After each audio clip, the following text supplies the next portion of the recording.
This is the Lone Crater YouTube. We hope this video helps. You start by confirming prerequisites, a working Microsoft account, and the correct Java/runtime. Once done, open Tlauncher and pick a Minecraft profile labeled Microsoft or with OAuth support. You will be prompted to link an account. Click the Microsoft Login button. Make sure pop-ups are allowed because an external browser or embedded window opens to authenticate.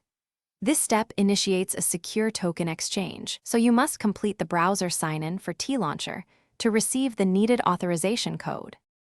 You will now authorize Tlauncher to access your Microsoft profile. This is how it links Xbox/Minecraft entitlements. Sign in with your email and password, then accept the permission prompts.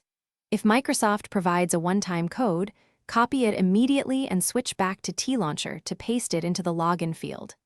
If the process uses an automatic redirect, wait for Tlauncher to detect the callback.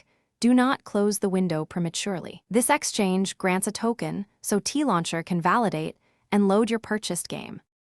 You finish by confirming Tlauncher shows your Microsoft username and available skins or worlds, then launch Minecraft.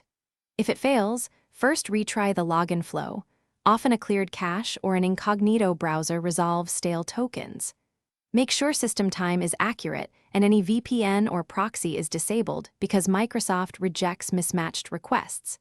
If problems persist, reinstall Tlauncher or update Java. These steps solve most issues because they remove corrupted tokens and ensure the OAuth callback path works correctly. Thanks for watching. Consider subscribing if we helped you.